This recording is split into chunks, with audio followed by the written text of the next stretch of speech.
बताइए खिलौने, और आप क्या उठाओगे? पैसे। एक ही जीवन में 2 बार बदल गए। आश्रय बदला ना, कभी खिलौनों पर आश्चर्य रहा, कभी पैसों पर आश्चर्य रहा। फिर बुजुर्ग हो गए, बूढ़े हो गए। बूढ़े होने के बाद पता है कि जीवन के कुछ दिन ही बचे हैं, तब आपको कहा जाए कि इन कुछ दिनों में आपको 10 करोड़ रुपए दे सकते हैं, या ये कुछ दिन आप अपने परिवार के साथ रहो। पूरा दिन, पूरे दिन जितनी जिंदगी बची है आपको आपके परिवार के साथ रहना है, तो आप क्या चुनोगे? परिवार। फिर बदल गए, आश्चर्य बदल गया। लेकिन इस पूरी जिंदगी में एक ऐसा आश्चर्य बताइए जो कभी नहीं बदला। एक छोटे से बच्चे को हम सिखाते हैं कि जय जय करो तो वो हाथ जोड़ लेता है, और जब बुजुर्ग बन जाते हैं, बूढ़े हो जाते हैं, तब भी यही सोच रहे होते हैं कि अंत समय आए तब मुख में भगवान का नाम हो। तो इस पूरी जिंदगी में एक ही ऐसा आश्रय है जो कभी नहीं बदला, वो है भगवान। तो फिर सत्य कौन हुआ? भगवान। आश्रय किसका लेना? भगवान का। भगवान का आश्रय का मतलब ये नहीं कि मैं कह रही हूं वैराग्य ले लो, संसार छोड़ दो, परिवार छोड़ दो। नहीं, मैंने क्या कहा? सब कुछ करिए पर सच को याद रखिए। मान लीजिए कोई व्यक्ति आपको धोखा देता है, आप बड़े दुखी होते हैं, टूट जाते हैं, बिखर जाते हैं। क्यों बिखर जाते हैं? क्योंकि उसको सच्चा मान लिया, उस पर पूरी तरीके से भरोसा कर लिया, ये बिल्कुल सच्चा है। कोई सच्चा नहीं है। ये बात मैं आज आप सबसे कहूंगी, इसे गांठ बांध कर रख लेना। इस जिंदगी में जितने भी रिश्ते हैं ना, ये हर कोई एक ना एक बार आपको धोखा देंगे, हर कोई। अब धोखे का मतलब ये नहीं कि बदमाशी वाला धोखा। आधे से ज्यादा लोग तो ऐसे होते ही है कि कार में ही धोखा देते हैं, पर कुछ ऐसे रिश्ते हैं जो आपको उनसे बहुत प्रेम हो गया, आप सोच रहे हैं कि अब पूरी जिंदगी इनके साथ रहना है। कोई भी रिश्ता हो, चाहे माता पिता हो, पति हैं, बच्चे हैं, लेकिन आपको थोड़ी पता है कि किसका जीवन कहाँ तक लिखा है। उसका जीवन ही धोखा दे जाए, फिर अब कैसे रहोगे? आपने तो उसके भरोसे रहने की आदत डाल ली थी। यानी जीवन में हर रिश्ता आपको धोखा जरूर देगा, लेकिन एक ऐसा रिश्ता है जो जीवन में कभी आपको धोखा नहीं देगा, वो है भगवान श्याम से आपका रिश्ता। वो कभी धोखा नहीं देते। देखिए महाराज, हम इतने बड़े बड़े लोगों से पहचान करते हैं, इनसे पहचान करो, उनसे पहचान करो, बड़े बड़े लोगों से पहचान क्यों करते हैं? एक सच्ची बात बताओ, हम बड़े बड़े लोगों से पहचान क्यों रखते हैं? क्योंकि कभी कोई दिक्कत के दिन आए तो वो काम आए। पर सच बताना, जब सच में बहुत दिक्कत के दिन आते हैं, बहुत दुख के दिन आते हैं, तब कौन याद आता है? भगवान। तब ये कोई फोन भी नहीं उठाते आपका। तो सच में तकलीफ के दिन आते हैं, सिर्फ एक जन साथ देते हैं, जिनको मनाने के लिए हम 1 घंटा भी नहीं देते, ये सोच करके ये क्या काम आएंगे।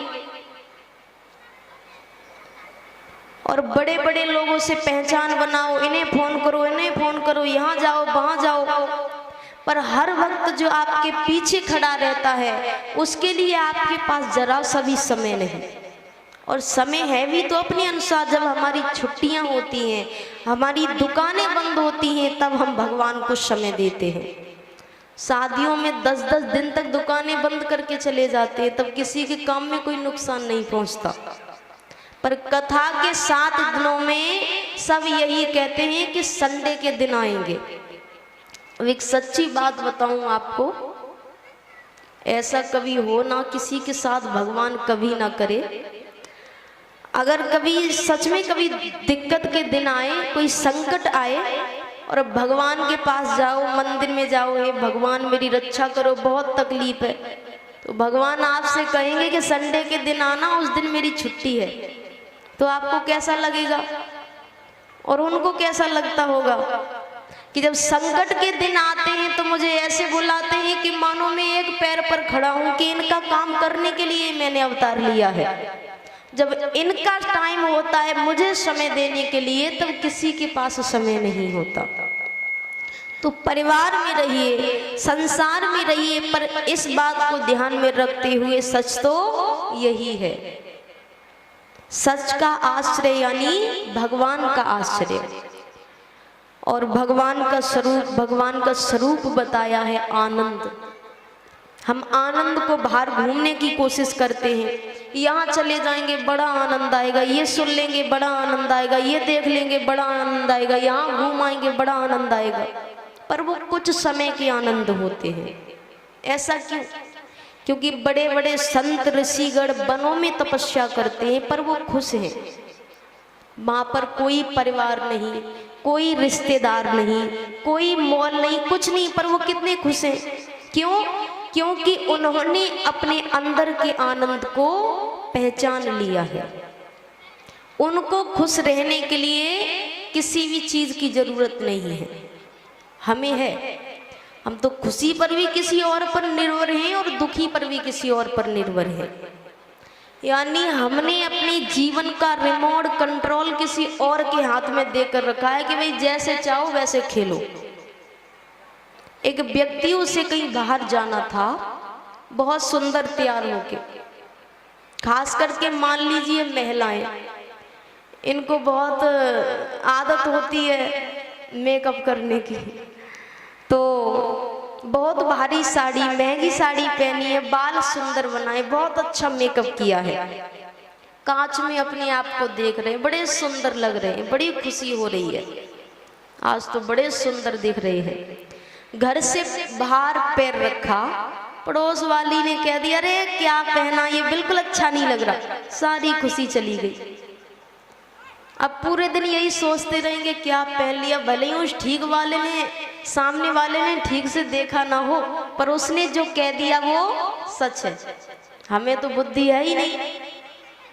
और वही मान लीजिए हम कहीं दूर गए तो ऐसा होता है, हमें खुद को अच्छे नहीं लग रहे, पर किसी ने तारीफ कर दी, हाँ अच्छे लग रहे हैं, तो इसका मतलब क्या हुआ, उसको रिमोट देकर रखा है कि उसको आपको जैसा करना होगा वो वैसा कर देगा, आपको दुखी करना होगा दुखी कर देगा, गुस्सा दिलाना होगा एक दो बातें देकर गुस्सा दिला देगा। ये अच्छी चीज है। तो अपने अंदर के आनंद को पहचानिए, जो करना है खुद से करो। किसी और के कहने पर, किसी और के उकसाने पर अगर कर दिया तो भगवान कहेंगे कि तुम्हें बुद्धि और विवेक देकर के मैंने गलती करी, जब उसका इस्तेमाल ही नहीं करना, आपको दूसरे के बोले पर चलना है, तो मैंने क्यों दिया आपको ये सब। तो भगवान कहते हैं कि अपने अंदर के आनंद को पहचानिए। और 3 तरह के ताप बताए हैं, दैहिक, दैविक और भौतिक। इन तीनों तरह के तापों से भगवान हमें मुक्त करते हैं। तापत्र विनाशाय श्री कृष्णाय वयम नमः। इस प्रकार भगवान के स्वरूपों के बारे में बताया गया। अब हम चलते हैं सुखदेव जी की कथा की ओर। देखिए, कल तक आपको कई कथाएं छोटी छोटी दूसरे लोगों के मुख से सुनने को मिलेगी।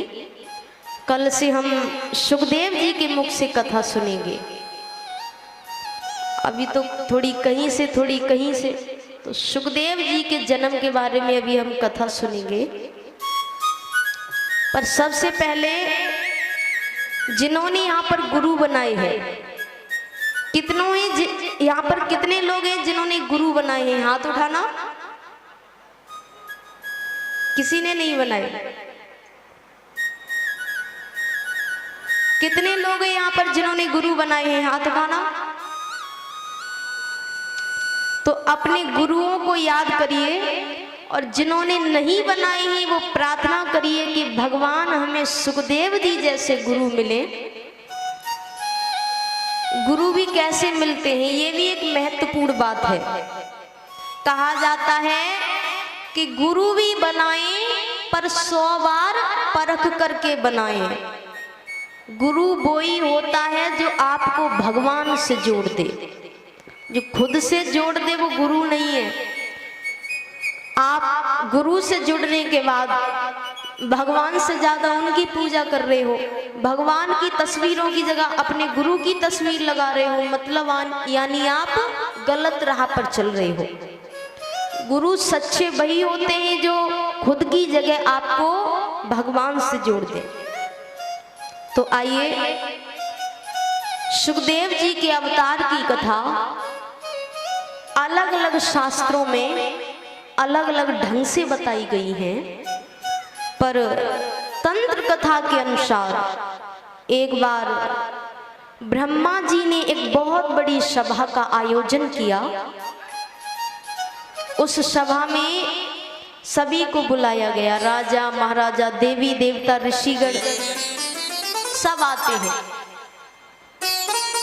उस सभा में एक प्रश्न उठाया गया कि इस 3 लोक 14 भवन में सबसे महत्वपूर्ण वस्तु क्या है। सब अपनी अपनी बातें बता रहे हैं। किसी ने कहा हीरा, कोई कहे सोना, कोई कहे चांदी। वहां ऋषिगण बैठे थे, वो कहने लगे ये सारी चीजें तो कईयों के पास है, ये सारी चीजें तो कईयों के पास मिलेंगी। किसी के पास सोने की वस्तु होगी और कितनी मात्रा में है वो पता नहीं, पर कुछ ना कुछ वस्तुएं तो सभी के पास में होगी। किसी के पास हीरे भी होंगे, किसी के पास सोना भी होगा। तो ऋषिगणों ने कहा कि ये कोई ऐसी वस्तुएं तो नहीं है जो किसी किसी के पास हो, ये तो बहुतों के पास में मिलेंगी। तो सबने कहा कि तो फिर आप ही बता दीजिए कि इस दुनिया में सबसे महत्वपूर्ण वस्तु क्या है। बोले अगर इस दुनिया में सबसे महत्वपूर्ण वस्तु कुछ है तो वो है जो आज के समय में हर किसी के पास में नहीं मिलेगी, वो है प्रेम। प्रेम कौन सा? हम और आप जो करते हैं वो नहीं। हम कौन सा प्रेम करते हैं?